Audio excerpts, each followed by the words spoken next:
Mismo na po ba ito ka-low carbs? Ito yung hindi mawawala sa umaga or hapon, yung pandesal nung tayo po ay high carb pa. Kaya halika po, gumawa po tayo ngayon ng low carb toasted pandesal. Favorite ko lang talaga ang toasted, ano. Yan, pero soft po ang loob. Yan, tingnan niyo naman po kung gaano po siya ka-soft. Ang sarap nito lagyan ng butter o kaya ng low carb cheese. Partner po ng black coffee, suggestion lang naman.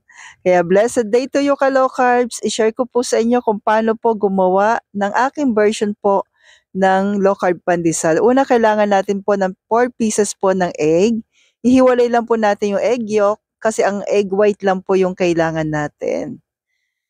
Yan. So ano nga bang ginagawa ko po doon sa egg yolk pagka ganito gumagawa ko ng pandesal? Usually po gumagawa po ako ng leche flan. So available na po yan. So una sa pandesal, coconut flour, almond flour, stevia erythritol, tsaka psyllium husk po. Pagsasama-samahin natin yung ating mga dry ingredients. Kailangan natin na 1/4 cup po ng almond flour. And please don't forget to like and follow po para updated tayo sa ating mga low carb meal, low carb bread, low carb kaalaman natin everyday. Thank you po and God bless. Then after natin po ng almond flour, ito na po 4 tablespoon po ng coconut flour. Sulat mo na po ka-low carbs para po magaya mo na po. Yan. At kung umabot ka po sa part na ito, okay lang po ba palambing muli? Pa-comment naman po kung taga saan po kayo po at buong puso ko po kayong pasasalamatan. Thank you po. Then after po ng coconut flour, mag-a-add naman po tayo ng ating psyllium husk, 3 tablespoon. So kadalasan tanong sa akin, pwede bang walang psyllium husk? Sorry po, hindi po pwede kasi ito po yung magbabind sa pandesal natin. Kasi pag walang psyllium husk, hindi mabubuo. So add po din na 1 tablespoon po ng stevia and 1/2 teaspoon po ng baking powder. Then konting asin lamang po, pinch of salt. Halu-haluin natin yung ating mga dry ingredients po. So yung medyo namuo po yun ay stevia erythritol. Pero pag walang stevia, pwede rin naman po ang monk fruit. Then tabi muna natin. Sa liquid naman po, ito po yung ating egg white. Nag-add po ako ng 1/4 cup po na melted butter and 1 teaspoon po ng apple cider vinegar. So pwede rin naman pong white vinegar pag walang apple cider. So mix, then i-combine na po natin ang dalawa. Then mimix po natin.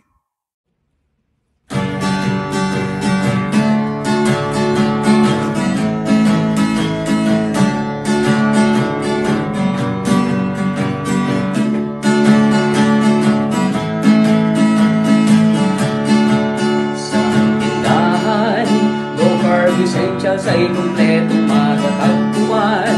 Katulong mo sa pag-ayos ng iyong kalusugan. Marami kang pagpipilian sa Jetter's Tindahan.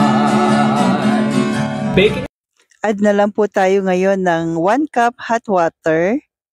Pero dahan-dahan lang po ang paglalagay natin.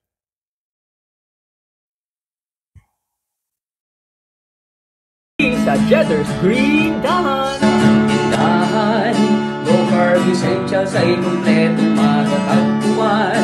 Katulong mo sa pag-ayos ng iyong kalusugan. Marami kang pagpipilian sa Jetter's Tindahan.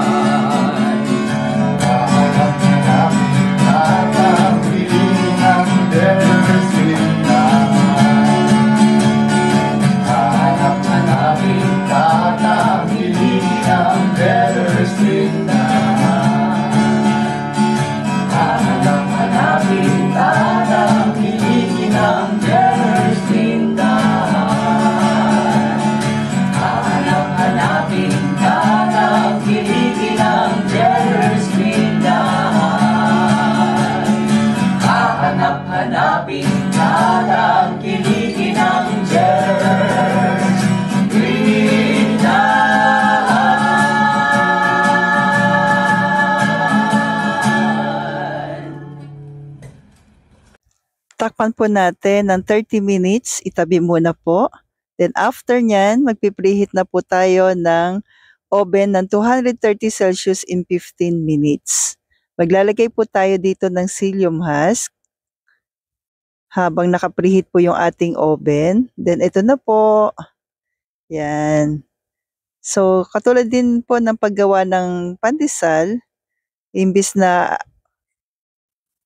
breadcrumbs, psyllium husk naman po yung ilalagay natin bago natin ikakat. Yan.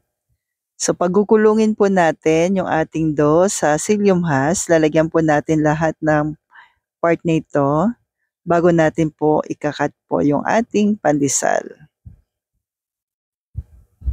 Yan. Sulit na sulit ito ka-low carbs, lalo na po kapag meron ka pong partner ng coffee, pero kung hindi kayo mahilig sa coffee, pwede rin naman ng tea. So ayan, siguraduhin lang po maayos po ang lahat. Then sa akin pong pagkakat po sa pandesal, una ko pong ginagawa po ay slice ko siya sa gitna. So iro-roll lang natin, then slice tayo sa gitna para magpantay po yung hati. Then yung kalahati, 4 po na slice po yung gagawin natin dito. Yan. Tapos ipo-form lang po natin yan ng pandesal. Yan. Yan. Ipo-form lang po natin ng pandesal po. Yan. Yan, ganyan po. Isa-isa. So, ang nagawa ko po doon ay 8 pieces. Kaya, yun ang magandang suggestion natin sa gitna. Then, take 4 na slice. Ito na po, bake na natin ng 230 Celsius in 30 minutes. At meron ka na pong napakasarap na toasted pero soft ang loob na pandesal. Try mo na po ka-low carbs at yak magugustuhan mo po ito. Ganyan po siya ka-soft kahit toasted. So stay healthy, stay low carb po, and God bless sa ating lahat.